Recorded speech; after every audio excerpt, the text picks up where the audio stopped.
beliau menulis buku yang judulnya Mukhtasar Siratir Rasul sallallahu alaihi wasallam. Mukhtasar Siratir Rasul yaitu ringkasan dari sirah Nabi sallallahu alaihi wasallam yang zahirnya beliau meringkas dari kitab Sirah An-Nabawiyah karya Ibnu Hisham rahimahullahu taala. Yang dalam mukhtasar tersebut beliau juga punya perhatian terhadap permasalahan-permasalahan akidah ya. Terutama di muqaddimah beliau menjelaskan tentang berbagai macam model kesyirikan yang dilakukan di zaman jahiliyah. Demikian beliau juga punya kitab yang lain yaitu Mukhtasar Zadil Ma'ad. Kita tahu Zadul Ma'ad adalah buku yang juga berisi banyak tentang sirah Nabi sallallahu alaihi wasallam karya Al-Imam Ibnu Qayyim rahimahullahu taala. Kemudian diringkas oleh Syekh Muhammad bin Abdul Wahhab dengan judul Mukhtasar Zadil Ma'ad. Dua buku ini sudah cukup menunjukkan bagaimana perhatian beliau terhadap sirah nabawiyah.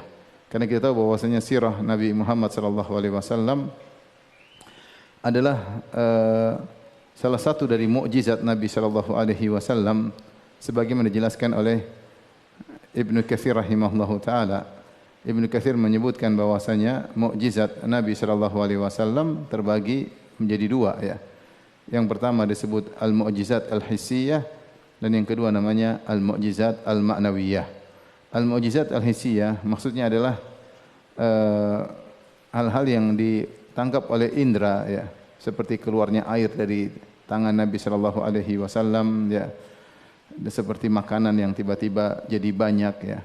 Seperti Rasulullah SAW berdoa kemudian penyakit sebagian sahabat sembuh dengan tiba-tiba dan banyak mukjizat-mukjizat Nabi hissiyah seperti terbelahnya rembulan disaksikan oleh kaum Quraisy itu disebut dengan mukjizat hissiyah yang dilihat oleh indera.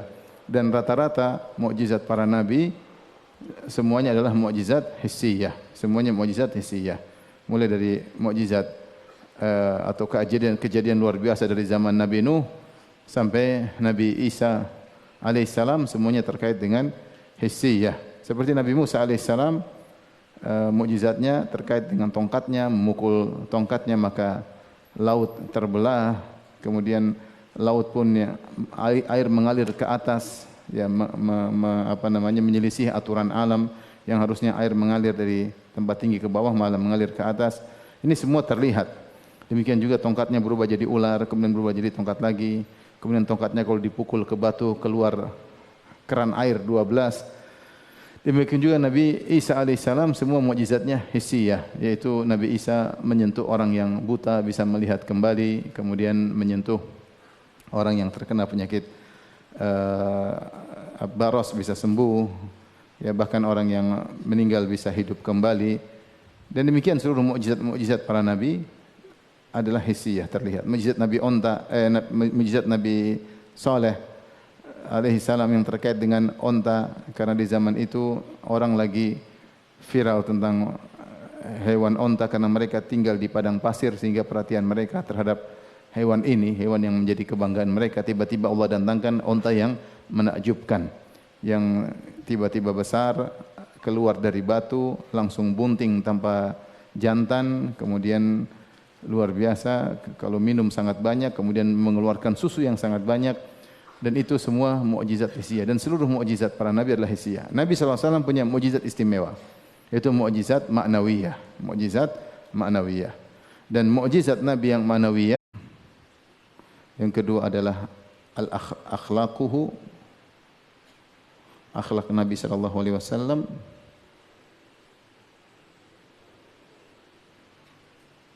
Dan yang ketiga adalah sirah Nabi sallallahu alaihi wasallam. Nabi sallallahu alaihi wasallam. Al-Qur'an ya, dan inilah keistimewaan mukjizat Nabi SAW. Al-Quran karena bisa dirasakan mukjizatnya, bisa dirasakan oleh seluruh manusia hingga akhir zaman. Mukjizatnya oleh seluruh manusia hingga akhir zaman.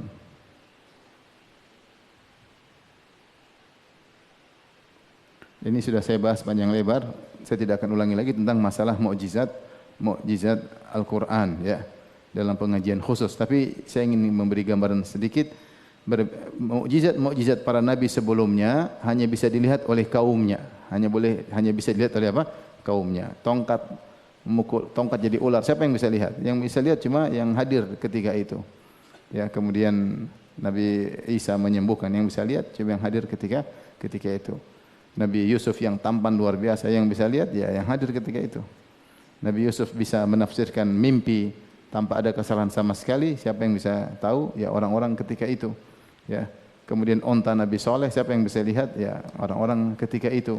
Ya. Seluruh mukjizat hissi ya, seluruh mukjizat nabi-nabi terdahulu hanya bisa disaksikan oleh umat di zaman itu. Karena Nabi SAW adalah nabi yang terakhir, maka mukjizatnya harus bisa disaksikan atau direnungi oleh manusia sampai akhir zaman.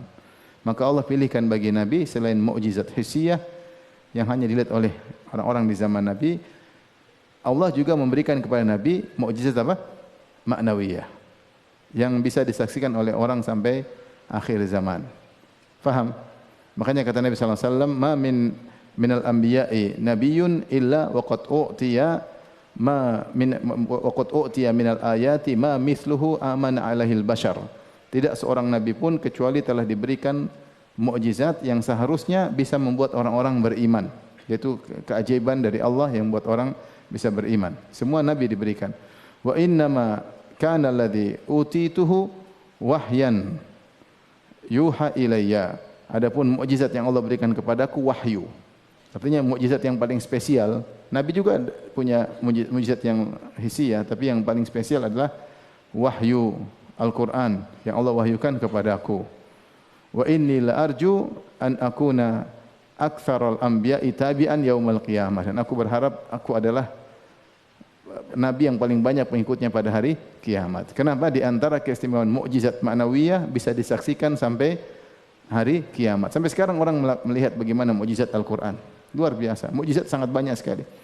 Di antara mukjizat yang saya lihat baru-baru di YouTube yang menakjubkan, contohnya seperti ada orang akalnya terganggu tapi hafal Quran. Yang lebih menakjubkan ada orang bisu bisa baca Al-Quran. Ini baru beredar. Orang bisu ngomong nggak bisa, tapi kita melantunkan ayat bisa ya. Dan banyak sekali mukjizat apa? Al-Quran. Dan itu bisa mukjizat yang disaksikan oleh semua orang sampai hari kiamat. Demikian juga di antara mukjizat maknawi adalah akhlak Nabi sallallahu alaihi wasallam. Akhlak Nabi ini memang tidak kita bisa lihat lagi, tetapi tertulis dalam kisah bagaimana akhlak Nabi yang luar biasa, yang kita tahu bahwasanya tidak mungkin bisa berakhlak seperti ini kecuali utusan Tuhan. Saya punya kajian khusus tentang judulnya Mukjizat Akhlak Nabi sallallahu alaihi wasallam. Karena dia mukjizat tersendiri ya. Di antara contoh sederhana dalam hadis, maka Nabi sallallahu alaihi wasallam ma'aban Nabi sallallahu alaihi wasallam ta'aman qat in ishtahahu akalahu wa in karihahu tarakahu. Rasulullah SAW tidak pernah mencela makanan sama sekali. Kalau beliau suka, beliau makan. Kalau beliau tidak suka, beliau tidak makan. Siapa orang yang tidak pernah cela makanan? Adakah manusia tidak pernah mencela makanan?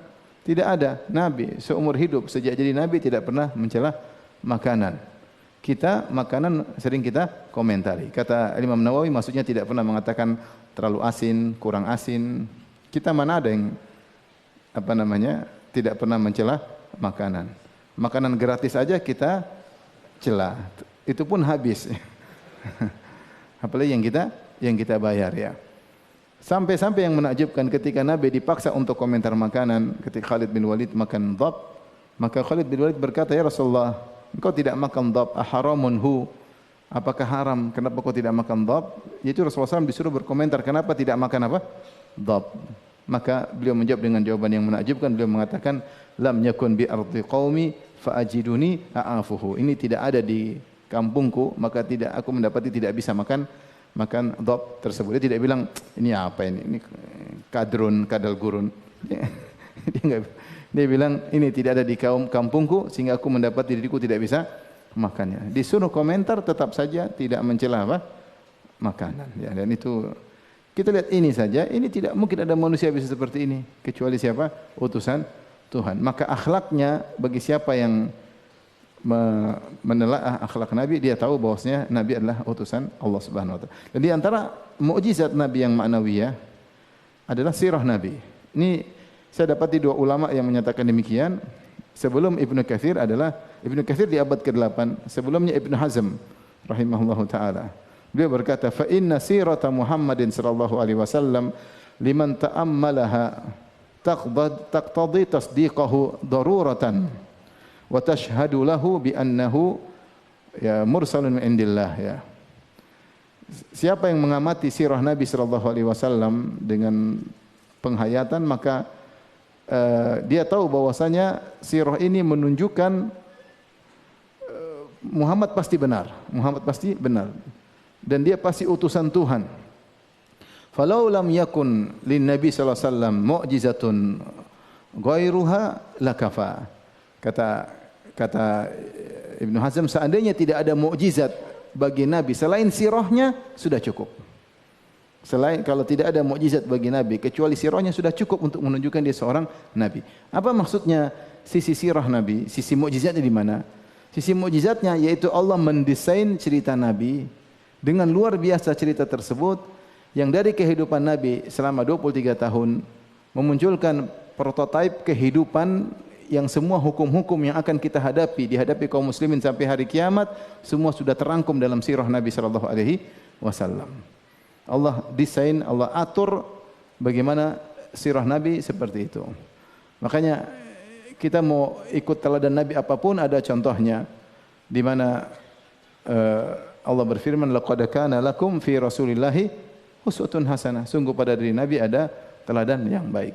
Maka siapa yang ingin melihat Nabi, ingin mencari teladan ayah terbaik, maka dia Nabi sallallahu alaihi wasallam. Siapa yang ingin mencari suami terbaik, teladannya siapa? Nabi sallallahu alaihi wasallam. Siapa yang ingin tahu kawan terbaik, sahabat terbaik, dialah Rasulullah sallallahu alaihi wasallam. Siapa yang ingin tahu tetangga yang terbaik, dialah Rasulullah sallallahu alaihi wasallam. Siapa yang ingin tahu manusia paling pemberani, dialah Rasulullah sallallahu alaihi wasallam. Siapa yang ingin tahu lelaki yang paling dermawan, dialah Rasulullah sallallahu alaihi wasallam. Siapa yang ingin tahu kepala negara terbaik, dialah Rasulullah sallallahu alaihi wasallam. Siapa yang tahu bagaimana seorang bermuamalah dengan musuh yang terbaik, cara muamalahnya, dialah siapa? Rasulullah sallallahu alaihi wasallam. Siapa orang paling sabar dalam kehidupan? Rasulullah sallallahu alaihi wasallam. Subhanallah, semuanya contoh kita dapatkan dari Nabi sallallahu alaihi wasallam. Tapi kalau kita menelaah kepada nabi-nabi yang lain, maka tidak lengkap kisah kehidupannya, atau tidak semua sisi kehidupan dia jalani. Seandainya misalnya seorang ingin melihat contoh orang Nasara misalnya, ingin melihat contoh Nabi Isa menjadi pemimpin negara terbaik. Isa tidak pernah, alaihissalam tidak pernah menjadi apa? Pemimpin. Bagaimana menjadi suami terbaik? Tidak ada cerita Nabi Isa dalam kisahnya sebagai suami atau sebagai ayah. Tidak ada. Ya. Ya. Nabi SAW suami yang terbaik. Praktisi poligami terbaik. Siapa? Rasulullah SAW. Sehingga kalau kita lihat, maksud saya, ketika Allah membuat sirah Nabi, memang sudah disengajai oleh Allah mendesain sirah tersebut sehingga menjadi prototipe bagi kaum muslimin yang ingin menghadapi kehidupan selanjutnya sampai hari kiamat dengan melihat sirah Nabi sallallahu alaihi wasallam. Ini di antara sisi mukjizat sirah Nabi sallallahu alaihi wasallam yang penuh dengan pelajaran, yang penuh dengan fikih, ilmu dan yang lainnya. Semuanya dalam sirah Nabi sallallahu alaihi wasallam. Dan lengkap sirah Nabi sallallahu alaihi wasallam. Adapun sirah-sirah yang lain maka tidak lengkap. Sampai Allah mendesain setiap sisi kehidupan Nabi dari waktu demi waktu pasti ada pelajaran. Tidak ada kisah Nabi yang kosong dari pelajaran. Kalau kita ambil sejarah misalnya seorang ilmuwan, taruhlah ambil misalnya Isaac Newton atau Albert Einstein. Kita paling hanya mengambil sisi sedikit dari kehidupannya yang benar luar biasa. Mungkin sisa yang lainnya mungkin main-main, mungkin nakalnya, mungkin apanya. Enggak bisa jadi pelajaran. Ya. Ada sisi luar biasa, ya sisi kehidupan yang luar biasa dari ilmuwan tersebut. Tapi tidak semua sisi kehidupannya. Adapun Nabi SAW semua sisi kehidupannya ada pelajaran. Kenapa? Karena Nabi adalah dalil. Semua yang dia lakukan adalah hujjah. Maka tidak mungkin kecuali setiap detik-detik yang dia lewati kecuali ada pelajaran. Maka benarlah Allah berfirman, la amruka innahum lafi sakratihim ya'mahun. Demi umurmu wahai Muhammad, sungguhnya para kaum Lut mereka benar-benar dalam mabuk syahwat. Allah bersumpah dengan umur Nabi SAW. Tidak ada seorang pun yang Allah sumpah dengan umurnya kecuali umur Nabi SAW. Kata Ibn Abbas, wa hayatika, demi kehidupan engkau wahai Rasulullah. Kenapa Allah bersumpah dengan kehidupan Nabi? Karena seluruh kehidupan Nabi bermakna. Inilah kita tahu bahwasanya sirah Nabi SAW adalah pelajaran yang mulia dari segala sisi, ya.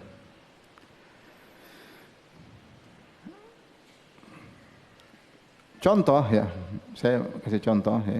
Ini mukaddimah, ini intermezzo tentang apa? Sirah Nabi SAW. Tidak apa-apa, ya.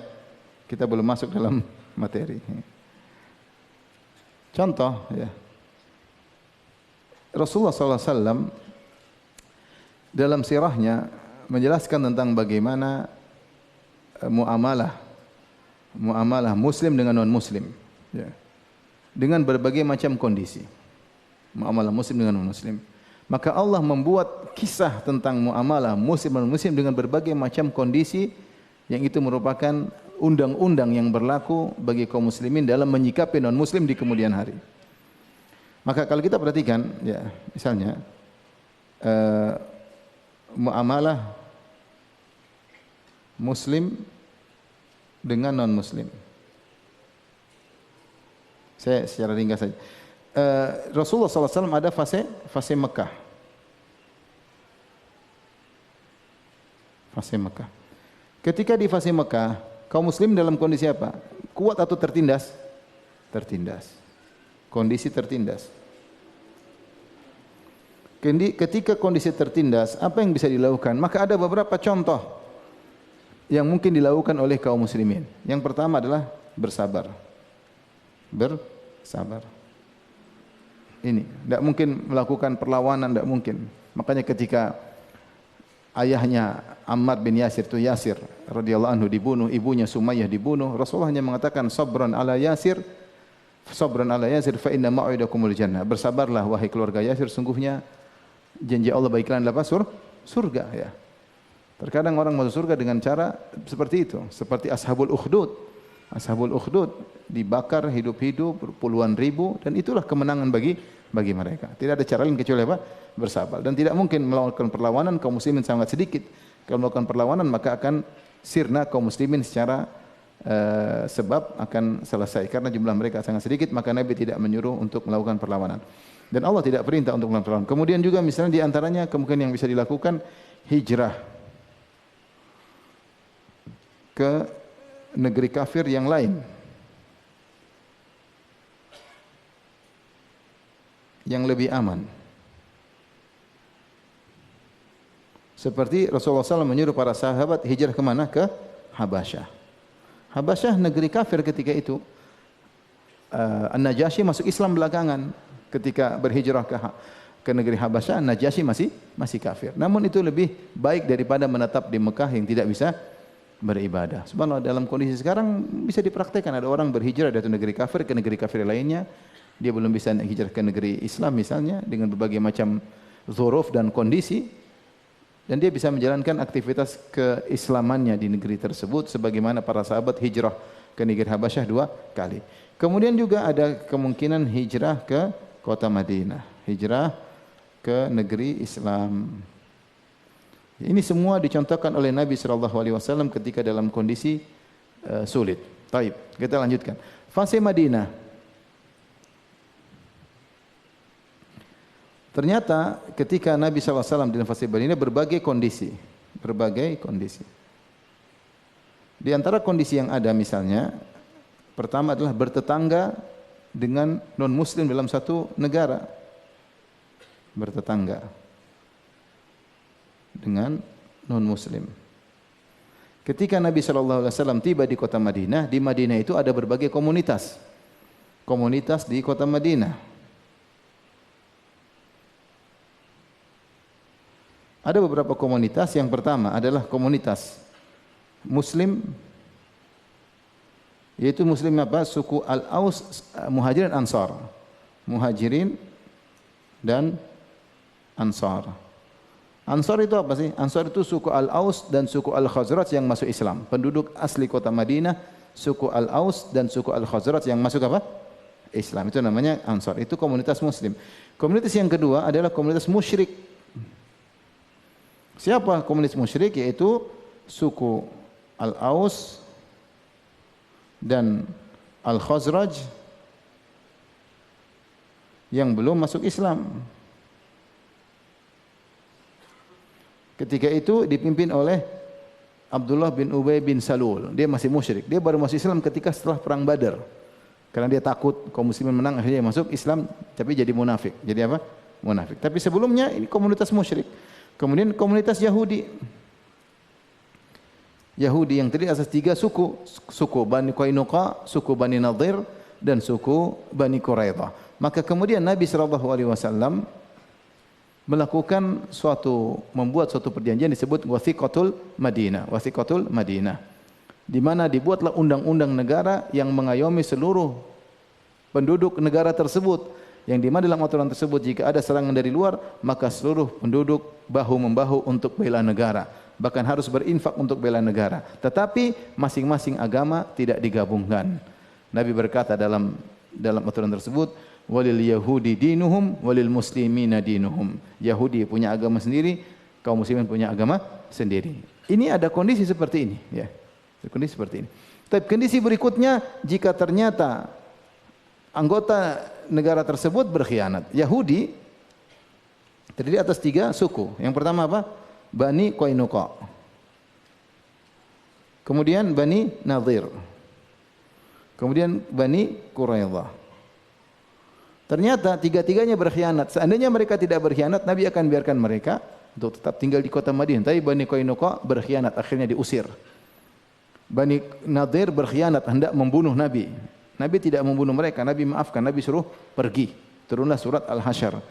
Bani Quraidah mereka berkhianat di waktu genting, yaitu ketika perang Khandaq. Ketika perang Khandaq di mana kaum muslimin diserang dengan 10.000 pasukan.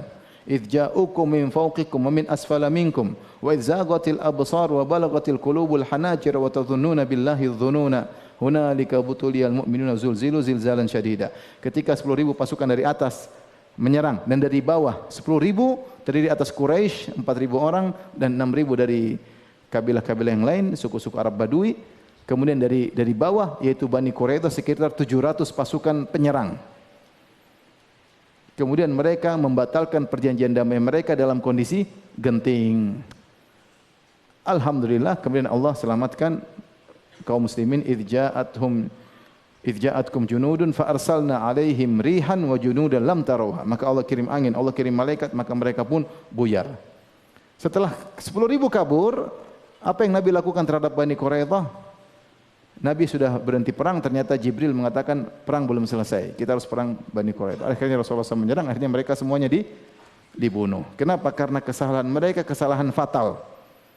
Mereka berkhianat di waktu genting ketika diserang dengan 10.000 orang sementara kaum muslimin cuma sekitar 2.000. Jadi 10.000 tambah 700, 10.700 dan serangan dari luar dari dalam. Dan itu bisa menghanguskan penduduk kota Madinah. Maka Nabi membunuh mereka seluruhnya. Artinya Nabi ini pun diajarin tentang bagaimana menyikapi pengkhianat, tidak satu model. Ada pengkhianatan model begini, ada pengkhianatan model begini, ada pengkhianatan model begini, tidak bisa dibiarkan. Ini semua sudah diatur oleh Allah Subhanahu wa taala. Baik, berdatangan dengan muslim. Kondisi berikutnya misalnya kondisi perang.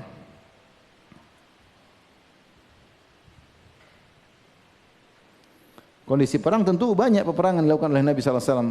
Pertama perang apa? Badar. Kemudian perang apa? Perang Uhud. Kemudian perang apa?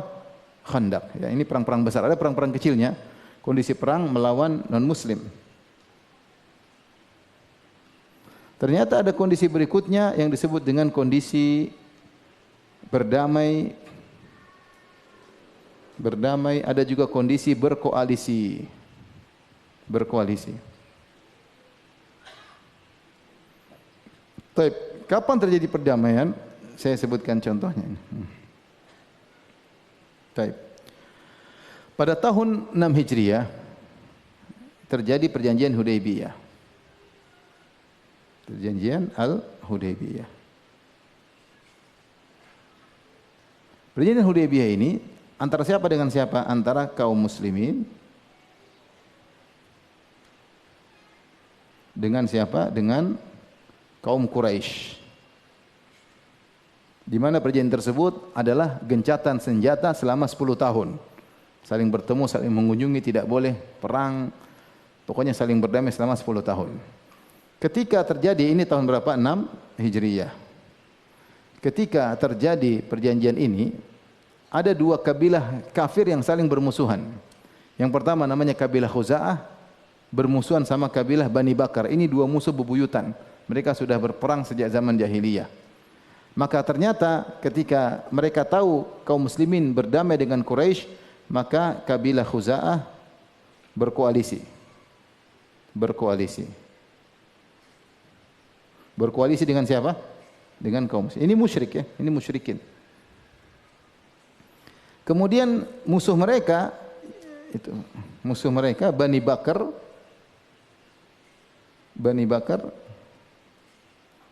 juga akhirnya berkoalisi dengan apa? Quraisy, berkoalisi. Sehingga artinya ini juga musyrikin sama. Ini menunjukkan ada dua kondisi. Ini kondisi berdamai. Kemudian ini kondisi apa? Berkoalisi. Berkoalisi dengan apa? Dengan kaum musyrikin. Akhirnya pada tahun ini Khuza'ah musyrikin, Bani Bakar juga musyrikin. Akhirnya pada tahun 8 Hijriah, Bani Bakar berkhianat. Pada tahun 8 Hijriah, Bani Bakar menyerang 8 Hijriah, Bani Bakar menyerang Khuza'ah. Jadi bukan kaum muslimin yang diserang. Quraisy mulai takut, gentar terhadap kaum muslimin ketika itu karena kaum muslimin jumlahnya sudah mulai banyak. Akhirnya Bani Bakar berkhianat menyerang Khuza'ah. Khuza'ah lapor kepada Nabi SAW. Karena ini koalisi saya, ternyata dizalimi, maka akhirnya Nabi menyerang Quraisy dalam kejadian Fatu Makkah 8 apa? Hijriah. Pada bulan Ramadan. Sebabnya gara-gara koalisinya diserang sama koalisi musuh. Gara-gara koalisi kaum muslimin itu Khuza'ah yang musyrik diserang oleh koalisinya musuh. Terjadilah perang Fatu Makkah. Dan ketika di Fatu Makkah ternyata ada kondisi yang lain, ya. Berkoalisi, ada juga kondisi memaafkan.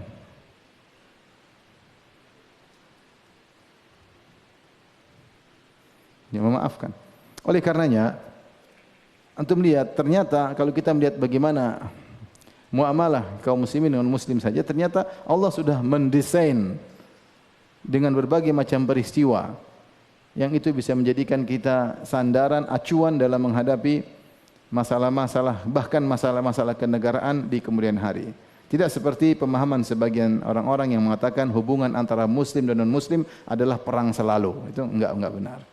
Dan juga tidak salah juga yang mengatakan tidak ada perang selama-lamanya. Itu menyelisihi realita. Perang orang sesama kafir aja perang, muslim dan muslim bisa juga terjadi perang. Tapi tidak menutup ada namanya perdamaian, berkoalisi. Semuanya sudah dicontohkan dalam Islam. Maka ini saya merupakan bantahan terang-terangan kepada ISIS yang mengatakan hubungan muslim dan muslim perang melulu. Juga bantahan terhadap sekularisme yang menyangka bahwasanya tidak perlu agama dalam masalah pemerintahan. Kita bilang Islam sempurna. Bahkan dalam urusan kenegaraan ada nilai-nilai apa? Islam dan sudah dicontohkan oleh Nabi sallallahu alaihi wasallam. Ini sekilas tentang istimewanya sirah Nabi sallallahu alaihi wasallam. Ini tentang kenegaraan. Kalau kita lihat tentang keluarga Nabi, lihat antum ambil tentang kehidupan keluarga Nabi. Antum akan lihat berbagai macam peristiwa Allah jadikan peristiwa yang itu semua bisa menjadi barometer kita untuk menjalani kehidupan berkeluarga. Nabi pernah hidup sendiri, Nabi pernah berpoligami, Nabi pernah mencerai, Nabi pernah rujuk, Nabi pernah meninggalkan istri-istrinya. Istri-istrinya pernah ada yang angkat suara kepada Nabi. Istri-istrinya pernah menuntut punya agar uang dapur dinaikkan gampangannya ya. Istri-istrinya pernah bertengkar gara-gara cemburu kepada Nabi ya. Contohnya banyak. Artinya kita ambil kehidupan Nabi saja tentang istri-istri Nabi, kita akan dapat berbagai macam pelajaran yang dimana kalau kita menghadapi permasalahan sudah ada contohnya, ini contohnya, ini contohnya, ini contohnya. Entah tepat masalahnya atau mengambil istimbat hukum dari peristiwa-peristiwa tersebut. Ya. Ini menunjukkan bahwasanya benar perkataan Ibnu Hazm dan perkataan Ibnu Katsir bahwasanya sirah Nabi adalah mukjizat. Tidak ada manusia yang sirahnya didesain seperti ini oleh Allah Subhanahu wa taala, dan ini menunjukkan Nabi Muhammad adalah utusan Allah Subhanahu wa taala. Baik, kita masuk pada pembahasan kita tentang sittatu mawadhi' fi sirah atau minas sirah. Baik. Syekh Muhammad Al-Wahhab rahimahullah berkata, ya, atau kita buka alhamdulillah alamin sallallahu ala wa barak ala nabiyina Muhammadin wa ala alihi washabihi ajmain. Qala Syekhul Islam Syekh Muhammad bin Abdul Wahhab rahimahullah wa afa anhu. Berkata Syekhul Islam Syekh Muhammad bin Abdul Wahhab rahimahullah taala, dan semoga Allah merahmatinya dan memaafkannya. Amin. Ta'ammal rahimakallah sittata mawadhi'a minas sirah. Perhatikanlah wahai pembaca, semoga Allah merahmatimu, tentang 6 peristiwa dalam perjalanan kehidupan Nabi sallallahu alaihi wasallam, ya. Wa fahamha fahman hasanan, dan fahamilah dengan pemahaman yang benar, ya. Ini menunjukkan bahwasanya ketika Allah mengkaitkan sirah Nabi dengan keteladanan Nabi sallallahu alaihi wasallam, ya, laqad kana lakum fi Rasulillahi uswatun hasanah. Menunjukkan seorang ketika belajar sirah Nabi, dia berusaha mengambil pelajaran. Apa sih pelajaran di balik setiap peristiwa? Ya, apa pelajaran di balik apa setiap peristiwa? Maka sirah Nabi bukanlah dibaca untuk sekedar pengantar tidur. Oh, ceritanya begini-begini, tanpa berusaha diambil faedahnya. Karena sirah Nabi mukjizat. Di balik peristiwa pasti ada faedah yang bisa kita terapkan dalam kehidupan kita, ya. Tidak juga dibaca ketika ada acara-acara maulidan, cuma baca sebentar kemudian ditutup. Tidak, sirah Nabi harus dipelajari dengan serius. Bukan hanya sedikit dibaca sekedar ringkasan, tidak. Itu mungkin sebagai pemacu atau pemicu, tetapi harusnya dipelajari dengan serius, ya.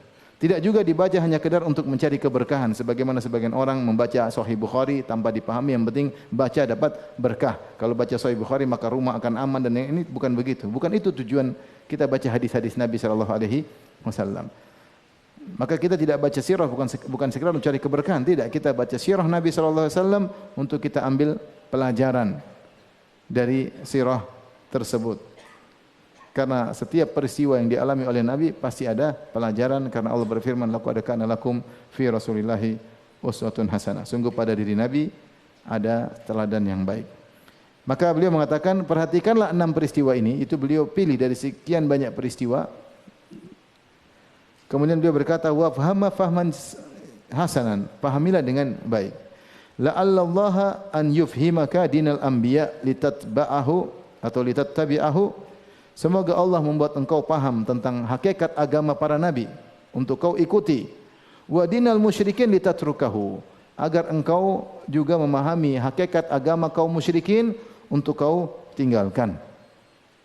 Kenapa? Fa inna aktsara man yadda'i dina, karena kebanyakan orang yang mengaku-ngaku paham tentang agama, wa yadda'i annahu minal muwahhidin, yang mengaku-ngaku dia termasuk ahli tauhid, la yafhamu sittata kama yanbaghi. Ternyata mereka tidak paham 6 peristiwa ini sebagaimana yang seharusnya. Artinya mereka paham tapi tidak sempurna pemahamannya. Ada sisi-sisi yang mereka abaikan. Ya. Jadi beliau ingin menyampaikan 6 peristiwa ini. Tujuannya apa? Agar engkau tahu tentang hakikat para nabi, dan juga kau tahu tentang hakikat agama kaum musyrikin. Sebagaimana dikatakan, orang yang paling sempurna adalah yang mengenal kebaikan dan keburukan secara detail. Mengenal kebaikan secara detail dan mengenal keburukan secara detail. Kalau kau ingin paham tauhid, paham agama tauhid, maka pahamilah agama para nabi dengan benar, dan juga pahami agama kaum musyrikin dengan benar, karena ini 2 hal yang bertentangan. Jika kau memahami keduanya dengan benar, kau akan bisa menjalankan agama dengan benar. Sebagaimana perkataan pepatah, wabididdi tatabayyunul asya', dengan mengenal lawannya akan jelas semuanya. Ingin mengenal tauhid, hendaknya mengenal makna daripada syirik. Ingin mengenal sunnah, maka hendaknya kenalilah apa makna bid'ah. Kalau ingin memahami tauhid dengan detail, maka pahamilah lawannya itu kesyirikan dengan apa? Detail. Ingin pahami sunnah dengan detail, pahamilah juga lawannya bid'ah dengan detail. Siapa yang bisa mengumpulkan dua-duanya, memahami kebaikan dengan detail dan memahami keburukan detail, dia menjadi orang yang paling terbaik dalam hal ini. Oleh karenanya Ibnu Qayyim rahimahullah taala mengatakan tidak ada yang terbaik seperti para sahabat. Kenapa? Para sahabat memahami, mendapati kerusakan, kesyirikan dengan detail sebelum diutusnya Nabi. Kemudian mereka mendapati kebaikan dengan detail setelah diutusnya apa? Nabi. Maka tidak ada yang bisa mencapai generasi sahabat karena mereka paham tauhid dengan detail yang ngajar langsung Nabi SAW dalam praktek keseharian, dan sebelum Nabi diutus mereka paham kesyirikan dengan apa? Dengan detail. Karena sebelum Nabi diutus dunia lagi di puncak-puncak kerusakan. Allah tidak mengutus Nabi kecuali di puncak rusaknya alam semesta. Dalam Sahih Muslim kata Nabi SAW, Inna Allah nadhara ila ahli al-ard. Allah memandang kepada penghuni bumi. Fama qatahum, maka Allah murka kepada mereka, Arabahum wa ajamahum, yang Arab maupun non-Arab, illa baqaya min ahlul kitab, kecuali sisa-sisa dari segelintir ahlul kitab